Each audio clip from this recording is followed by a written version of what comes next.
श्रावण महीने की नवमी तिथि। कौन सी तिथि? नवमी। चाहे शुक्ल पक्ष की हो चाहे कृष्ण पक्ष की। 7 दुर्वा। कितनी दुर्वा? 7 दुर्वा अशोक सुंदरी वाली जगह पर चढ़ाकर, शंकर भगवान के ऊपर चढ़ाकर, गणेश जी के चरणारविंद को लगाकर उसको लेकर आना है। हाटकेश्वर महादेव का स्मरण कर। कौन से महादेव? हाटकेश्वर महादेव। उसको लेकर आइए। उदर में, पेट में रोग हो, बीमारी हो, बहुत ज्यादा तकलीफ हो रही हो, शरीर के अंतर्गत एसिडिटी रहती हो या पेट के अंतर्गत कोई ना कोई बीमारी बनी ही रहती हो, उसको भादों के महीने में, कौन से महीने में? भादों के महीने में किसी भी दिन सुबह के समय जब आप वो दुर्वा लेकर आए, 5 दिन, 6 दिन, 7 दिन में एक एक कर कर खाली पेट उसको चबा चबा कर खा लो और पानी पी लीजिए। करना पड़ेगा श्रावण महीने में, खाना पड़ेगी भादों में। चतुर्मास में चारों महीनों का बड़ा बड़ा महत्व है। कभी आपको एक स्मरण रहा हो कि जिस नारी के, स्त्री के रजोधर्म से जुड़ी हुई या पुरुष वर्ग में भी कहीं ना कहीं किसी ना किसी रूप में इस उदर से लेकर एड़ी तक के बीच में जो भी तकलीफें होती हैं उससे जुड़ी हुए के लिए भी सावन के महीने में एक प्रयोग आता है। उसको कर लेने से संपूर्ण जीवन समय में ये नाभि कोश से लेकर एड़ी तक के बीच में कभी तकलीफ हो ही नहीं सकती। और वो जल शंकर भगवान को शूलपाणेश्वर महादेव के नाम से चढ़ाया गया था। कौन से महादेव के नाम से? शूलपाणेश्वर महादेव। शूलपाणेश्वर, उसका भी स्थान है कि वो जल कहां चढ़ता है। तो पहले तो नवमी तिथि का दुर्वा प्रयोग भगवान शंकर को समर्पित करते हुए, अशोक सुंदरी वाली जगह पर समर्पित करते हुए श्री गणेश जी महाराज को कहकर, आपको याद होगा जिस समय पर श्री गणेश जी महाराज कुबेर जी महाराज के घर में भोजन करने गए थे, सारा अन्न भगवान गणेश जी पा गए थे, तब शंकर भगवान ने दुर्वा भेजी थी। ये दुर्वा जब गणेश जी को भेजी गई थी तो वो औषधि के लिए भेजी गई थी कि गणेश जी ने ज्यादा पा लिया है तो शरीर में रोग ना हो जाए, पेट में कोई रोग ना हो जाए। तब शिव जी ने भेजी थी अशोक सुंदरी के माध्यम से। इस दुर्वा का प्रभाव रोग मुक्ति के लिए किया गया। रोग दुर्वा महाराज। सती मैया कहती है शिव में क्या नहीं है, शंकर में क्या चीज की कमी है? आप बताओ कि शिव में कमी क्या कमी है शंकर भगवान? कोई कहते हैं, कई लोग कहते हैं कि शंकर भगवान तो रुद्रदेव है, उनको तो क्रोध जल्दी आता है। हम कहते हैं किसको नहीं आता क्रोध? क्रोध किसको नहीं आता? एक चींटा निकल कर जा रहा है, तुम उसका रास्ता बार बार रोको, बार बार रोको, बार बार रोको, बार बार रोको, चींटा तुम्हारे पांव में खा जाएगा। मच्छर, उसको भी क्रोध आ रहा है। खटमल, जरा सा दबा, क्रोध आ गया। एक कीड़ा तुम्हारे पांव में दबा, क्रोध आ गया, उसने तुम्हारे पांव में काट लिया। एक मक्खी तुम्हारे कपड़े में दब गई, तो वो मक्खी को क्रोध नहीं आता, पर मक्खी कपड़े में दब गई, दबी हुई थी, बहुत देर से निकलने का प्रयास कर रही थी, नहीं निकल पाई, तुम्हारे शरीर को काट लिया, काटा, तुमने साड़ी झटकी, मक्खी निकल कर भाग गई। क्रोध किसको नहीं आता? एक बैल, उसको भी क्रोध आता है। गौ माता, उसको भी क्रोध आता है। क्रोध किसको नहीं आता? संसार में कौन है जिसको क्रोध नहीं आया?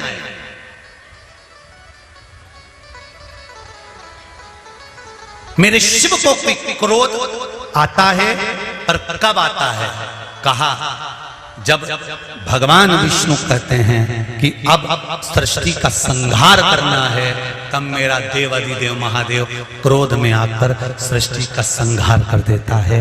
सती मैया कह रही है पिताजी शिव जी से मेरा विवाह करा दो। शंकर भगवान ने विवाह करा दिया, मन गवारा नहीं करा, इसलिए शिव जी को पूछते नहीं थे। कई संसार में कई लोग ऐसे हैं जो शंकर भगवान की आज भी निंदा करते हैं। संसार में कई लोग हैं, और दूर नहीं, तुम्हारे अड़ोसी पड़ोसी में भी कई लोग ऐसे होंगे, तो मंदिर जाओगे तो भी निंदा कर देंगे। ये चलिए शिव जी की भक्तन, ये चलिए शंकर जी के मंदिर। कई लोग ऐसे होंगे जो अपशब्द कर देंगे, शंकर जी में क्या रखा है, क्यों वो सियोर वाले के चक्कर में पड़े हो, क्यों ऐसा कर रहे हो, क्यों वैसा कर रहे हो, उसको तो कथा तक नहीं आती, दिन भर बैठ के उपाय बताते रहता है, तोड़ के बताता रहता है, तो भी तुम मुंह से कह देती हो। उसने किसी के घर जाके थोड़ी ना किया कि तुम उपाय करो, मन हो तो करो, नहीं तो चच्चर तान के सो। कौन कहे? किसी और वाला महाराज तुम्हारे घर पर आकर कहा था कभी कि तुम ये करो, अगर तुम्हें कथा अच्छी लगे तो टीवी चालू रखो, नहीं तो रिमोट तुम्हारे हाथ में, दूसरा महाराज आ रहा होगा उसको देखो। कहा किसने तुमसे किसी और वाले महाराज को? शंकर से दिल लगाना सरल नहीं है, शिव से दिल लगाना बड़ा कठिन है। दूसरा, धन की कमी है, संपदा नहीं है, पैसा नहीं आ रहा, व्यापार नहीं चल रहा, कहीं से आवक नहीं हो रही, बहुत कष्ट का समय चल रहा है। शमी के वृक्ष में, शमी के वृक्ष के नीचे जब जाएं, और शमी के वृक्ष के नीचे सोमवार के दिन और शुक्रवार का दिन, दोनों दिन में से कोई सा भी एक दिन पकड़ लें, जिस दिन हमें शमी के वृक्ष के नीचे जाकर घी का एक दीप समर्पित करना है और 7 चावल के दाने समर्पित करना है। उसी का एक चावल का दाना उठाकर शंकर के शिवलिंग में ले जाकर चढ़ाना है। आपको मालूम ही नहीं पड़ेगा कैसे आप धीरे धीरे संपदावान बनते चले जाएंगे। शमी का पौधा वैभव देना प्रारंभ कर। शमी मेहनत आपकी है, संघर्ष आपका है, आपको परिश्रम भी करना है और साथ में ये कर्म भी करना। तीसरा, यदि कोई व्यक्ति नशे में धुत हो जाए और नशा समाप्त ही नहीं होता, मदिरा के नशे में इतना डूब गया कि वो छोड़ने को तैयार नहीं, शमी के वृक्ष के नीचे शिवलिंग का निर्माण करो और शिवलिंग का निर्माण कर कर उसी पर 7 बार जल चढ़ाना प्रारंभ करो। श्रावण के महीने में पहले कहा था 1 लोटा जल सारी समस्या का हल। अब अभी क्या बोल रखा है, सावन के महीने में 2 लोटा जल सारी समस्या का हल। कितने लोग जा रहे हैं, कितने भगवान को जल चढ़ाने के लिए जा रहे हैं, कितने भगवान को जल समर्पित करने जा रहे हैं। ढेरों लोग, मंदिर में अपार भीड़ पड़ी है। अभी कुछ दिन पहले अखबार में देखा था कि सोमवार को महाकाल बाबा के दरवाजे पर भीड़, काशी में भीड़, और ओमकारेश्वर भीड़, कुबेरेश्वर धाम भीड़, जितने जितने शिवालय हैं सब दूर भीड़ बढ़ गई। पर शिव पुराण की कथा कहती है कि शंकर का मंदिर और शंकर की कथा भीड़ बढ़ाने का स्थान नहीं है। शंकर का मंदिर और शंकर की कथा भाव बढ़ाने का स्थान है। यहाँ शिव के मंदिर में जब जाएं, शिवालय में जब जाएं, या शिव महापुराण की कथा में जब पहुंचे, तो हमारे भीतर का भाव बढ़े, हमारे भीतर का विश्वास बढ़े, हमारे भीतर की दृढ़ता बढ़े।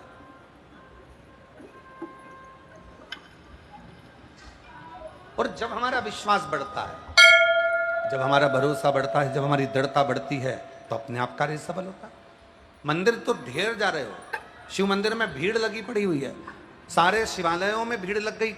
शिव महापुराण ने संसार के लोगों को मंदिर जाना सिखा दिया, सारे शिवालय भरे पड़े हुए हैं। पर शिवालय तक तुम जाओ, शंकर जी को रोज सावन के महीने में 2 लोटा जल चढ़ाओ, और उस जल के साथ में तुम्हारा विश्वास भी शिव के चरणों में हो। क्या सोच कर जा रहे हो? केवल शंकर सोच कर नहीं, केवल ये सोच कर नहीं जाना कि शिवालय, केवल ये सोच कर नहीं जाना कि मंदिर है, केवल ये विचार कर कर नहीं जाना कि भगवान शंकर का शिवलिंग पत्थर का है, पाषाण का है, लकड़ी का है, पारद का है, स्फटिक का है, मुझे जल चढ़ाना। ना ना ना, शिवालय जाना शंकर के मंदिर जाना तो ये विचार कर कर जाना कि अपने पिता से, अपने बाबुल से, अपने बाबा से बात करने जा रही हूँ। वहाँ मेरा पिता बैठा है, वहाँ मेरा बाबुल बैठा है, वहाँ मेरा जगत का बाप बैठा है। और जब मैं अपने दिल की बात अपने पिता से कहूँगी, अपने मन की बात जब अपने बाबुल से कहूँगी, तो निश्चित है कि मेरा पिता मेरी बात को सुनेगा और मेरे गोद में मेरी झोली जरूर भरेगा, ऐसी कृपा जरूर करेगा। तो जल के साथ में विश्वास लेकर जाए। जिसके घर में संपदा की कमी होती है, जिसके घर में कर्जा बढ़ जाता है, लक्ष्मी नहीं आती, बहुत टेंशन की जिंदगी जीता है मनुष्य, व्यापार चल नहीं रहा, बहुत तकलीफ का जीवन चल रहा होता है, तो आज भी नियम है महाराज, आज भी नियम कि सोमवार, शुक्रवार, ये 2 बार ऐसे हैं, इन 2 बार को यदि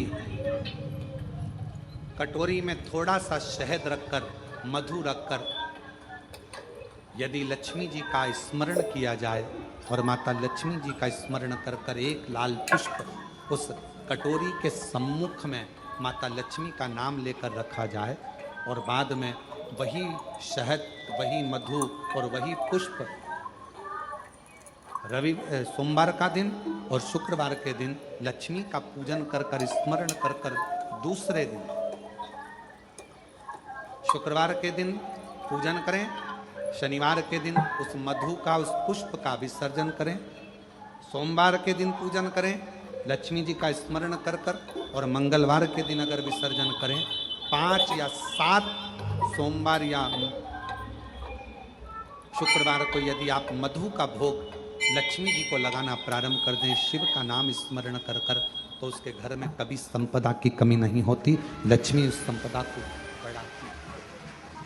और हम तो यहां तक कहेंगे, प्रयास करो, अगर आपके घर में छोटा सा शिवलिंग विराजमान है, आपके घर में अगर छोटा सा शंकर जी का शिवलिंग है, छोटा सा शंकर भगवान का शिवलिंग है, या आपके घर में कुबेरेश्वर धाम का कंकर है, और आपके घर में यदि शंकर भगवान का शिवलिंग है, या सीहोर का रुद्राक्ष हो, या शंकर भगवान का शिवलिंग हो, या कंकर शंकर हो, तो निवेदन है जहां पर भी शिवलिंग आपके घर में विराजमान है, अगर छोटी सी कटोरी में एक बेलपत्र को आप नीचे रखिए, छोटी सी कटोरी उस बेलपत्र के ऊपर रखकर उसमें थोड़ा सा मधु, शहद, शंकर भगवान की साक्षी में शिव जी के सामने अगर शुक्रवार की शुक्रवार रखना प्रारंभ कर दो, धीरे धीरे संपदा की वृद्धि अपने आप होना प्रारंभ हो जाए।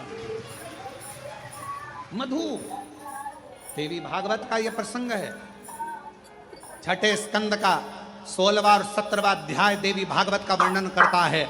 मां लक्ष्मी पृथ्वी पर आ गई, रात्रि को देखा कहीं स्थान नहीं, एक बूढ़ी के स्थान पर, बूढ़ी के दरवाजे पर जाकर विनय करी, शहद मधु पाने को मिला, वर दे दिया, मैं तुझे वर देती हूं, तेरे घर में कभी संपदा की कमी नहीं है। तूने मुझे मधु दिया, तूने मुझे शहद दिया, 56 भोग दीपावली के दिन माता लक्ष्मी को लोग लगाते हैं, ढेरों सारा गुजिया, पपड़िया, बर्फी, चक्की, मठरी, खाजे, पपड़िया सब लक्ष्मी जी को भोग लगाते हैं। पर यदि एक पान के पत्ते पर भी एक बूंद अगर शहद का दीपावली के दिन अगर रात्रि को भी लक्ष्मी को भोग लगा दिया जाए तो कभी संपदा कम नहीं, कभी संपदा। एक बूंद मधु का, शहद का यदि सामने रखा जाए, लक्ष्मी जी के भोग लगाया जाए, तो संपदा की कमी नहीं आ सकती, क्योंकि मां वर देती। पहले की कथाओं में कहा कि मंदिर में झाड़ू लगा देने से मंदिर का जो निर्माल्य है, निर्माल्य मतलब जो भगवान पे चढ़े हुए फूल, पत्ती, सामग्री है, इनको उठाकर विसर्जन में रख देने से, या कहीं ले जाकर विसर्जन कर देने से, या मंदिर में थोड़ा सा भी जीवन में कोई फैलारा पड़ा हुआ है, कोई कचरा पड़ा हुआ है, कोई सामग्री पड़ी है, उसको उठाकर रख देने से हमारे जीवन में अगर कोई बोझ है, हमारी जिंदगी में अगर कोई दुख पहाड़ जैसा टूट रहा है, तो वो दुख अपने आप टल जाए, अपने आप। उस दुख को टालने के लिए कहीं नहीं जाना, वो दुख अपने आप टल जाए। एक बात और स्मरण में रहे,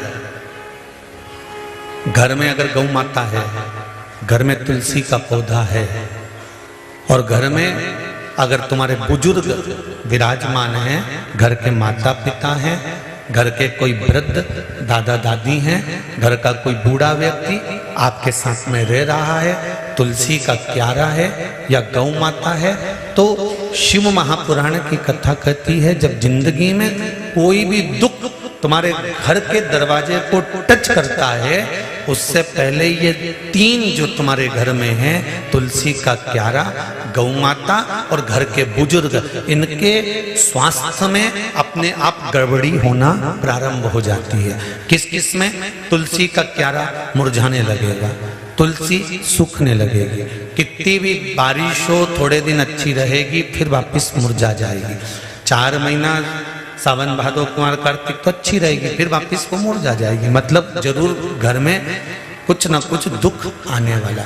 गौ माता बार बार बीमार पड़ रही है, गाय तुम्हारे घर में है, वो चारा नहीं खा रही है, पानी नहीं पी रही है, उसको कोई तकलीफ हो रही है, समझ लेना कि घर में कोई दुख आया होगा, उसने अपने ऊपर ले लिया होगा। घर के बुजुर्ग, घर के माता पिता, घर के बयो, घर के वृद्ध, ये जो घर में जो बड़े होते हैं ना, ये दिन भर बैठकर टीवी के सामने भले शिव पुराण सुनते हो, भजन करते हो, कीर्तन करते हो, मंत्रमाला करते हो, तो घर के बच्चों का, घर के बेटा बेटी का, घर के परिवार के व्यक्ति का सारा दुख ये अपने माथे पर ले लेते हैं। जब घर का बुजुर्ग गौ माता और तुलसी का पौधा ये अपने मस्तक पर सारा दुख ले लेते हैं, तो हमारे घर का, इस पृथ्वी का बयो वृद्ध बड़ा है कौन? क्योंकि जितने भी देव हैं वो केवल देव हैं। देवताओं का भी घर का अगर कोई बड़ा है तो वो महादेव है। तो हमारे जीवन में अगर दुख आता है, तो अगर सिर पर झेलता है तो मेरा महादेव जी। हमारे जीवन के दुख को अगर झेल रहा है तो वो देवाधिदेव महादेव झेले। धूल जो होती है ना, घर में जमा होती है, कपड़ों पर लग जाती है, और वो धूल को आप ऐसे ऐसे झटकार दो, वो धूल पूरी झड़ जाती है। आपने कपड़ा उठाकर दीवार पर झटकारा, वो दीवार भी धूल से झटक जाती है, साफ हो जाती है। पर मान लो वो धूल में थोड़ा सा पानी मिल गया, तुम्हारे झटकने से झटकेगी? जम के तो बोलो। कपड़े में धूल जमी थी और उस पर पानी लग गया तो वो झटकेगी? क्या हो गई? वो अभी तक धूल थी, पानी लगते से ही वो मिट्टी हो गई, कपड़े में चिपक गई, अब वो झड़ने वाली नहीं है। धोना पड़ेगा, साफ करना पड़ेगा, मिट्टी को हटाना पड़ेगा, मिट्टी को साफ करना। धूल पानी मिलने पर मिट्टी हो जाती है, और मिट्टी अगर वो बन गई तो फिर धीरे से उसके शिवलिंग का निर्माण हो जाता है। भगवान की कोई गणेश जी की मूर्ति बन जाती है, कोई देवी जी की प्रतिमा बन जाती है, फिर उसका पूजन, उसकी आराधना, उसकी अर्चना हो जाती है, उसकी पूजन अर्चना। वो मिट्टी, वो धूल थी, पर अब वो मिट्टी बनी पानी लगने के बाद। और याद रखना, धूल को झटका जा सकता है पर मिट्टी को झटका नहीं जा सकता। मिट्टी चिपक जाती है शरीर से तो फिर उसको धोया जाता है, उसकी मूर्ति बन जाती है, उसका श्रृंगार हो जाता है, उसका पूजन हो जाता है, वो श्रेष्ठ हो जाता है। कब बनी वो मिट्टी? जब उसमें पानी लग गया। जब उसमें पानी लगा तो वो मिट्टी बनी। पानी लगने के बाद वो मिट्टी बनी, नहीं तो वो धूल थी। उसी तरह संसार में जितने मनुष्य का जन्म होता है, जितने मानव जन्म लेते हैं, वो भी धूल की तरह हैं। पर जब भक्ति का जल उसमें मिल जाता है, भगवान शंकर की अविरल भक्ति का जल, शिव महापुराण की कथा का जल, सत्संग का जल जब उसे लग जाता है, तो वो मनुष्य फिर धूल नहीं रहता, वो एक मिट्टी की तरह एक मूर्ति बनकर संसार में पूजा जाता है, पूजा जाता है। फिर वो धूल नहीं रहा। जब तक शिव की शरण में नहीं आए, जब तक भगवान शंकर की शरण में आप नहीं आए, जब तक शिव की शरण में आप नहीं पहुँचे, तब तक धूल थे, कोई ने झड़ा दिया, झटका दिया, कोई ने कुछ कह दिया, कोई ने कुछ बोल दिया, कोई ने अपशब्द कह दिए, कोई ने ताना दे दिया, कोई ने गाली दे दी, कोई ने आड़ा टेढ़ा कह दिया, और आप मन से दुखी हो गए, आप हृदय से दुखी हो गए, आप हृदय से नेत्रों से नीर बहने लगा, आंखों से आंसू बहने लगे, फिर आप दुखी हो गए, दुखी। पर जब शिव की कृपा हो जाती है, भगवान शंकर की करुणा हो जाती है, जब मेरे उघड़दानी दया करना प्रारंभ कर देते हैं और अपनी भक्ति का थोड़ा सा जल, अपनी भक्ति का थोड़ा सा जल आपके शरीर के इस आत्मा को, चित्त को छूता है, फिर आप केवल साधारण नहीं रहते, आप धूल नहीं रहते, आप कुछ श्रेष्ठ बन जाते हैं, आप कुछ खास बन जाते हो। और जब आप में श्रेष्ठता आ जाती है, आप जब कुछ खास बनते हो, श्रेष्ठ बनते हो, आप में कुछ अच्छाइयाँ आ जाती हैं, तो फिर जितना संसार में रहने वाला मानव है, जितना मनुष्य, दुनिया के जितने लोग हैं, फिर आपका आदर, सम्मान, सत्कार करना प्रारंभ कर देते। श्रेष्ठता कब प्राप्त हुई? क्या बना चला रहे हो? श्रेष्ठता कब आई? श्रेष्ठता कब प्राप्त हुई? श्रेष्ठता कब मिली? जब भगवान की अविरल भक्ति, भगवान के निर्मल भक्ति का जल आपको और हमको प्राप्त हुआ, जब भगवान की अविरल भक्ति का जल आपको और हमको मिला, और कृपा की ना हो जो आदत तुम्हारी, तो सुनी रे अदालत तुम्हारी, गरीबों के दिल में जगह तुम ना पाते, तो किस दिल में होती इबादत तुम्हारी, कृपा की ना हो शंभु शंभु शंभु तुम्हारी, तो सुनी रे अदालत तुम्हारी। उसकी भक्ति का जल, शिव की अविरल भक्ति का जल हमको छूता है। जैसे शिव महापुराण की कथा कहती है, भगवान शंकर का चरित्र कहता है। शिव को प्रिय क्या है? शंकर भगवान को सबसे ज्यादा प्रिय है आपकी मुख से निकला हुआ सत्य वचन।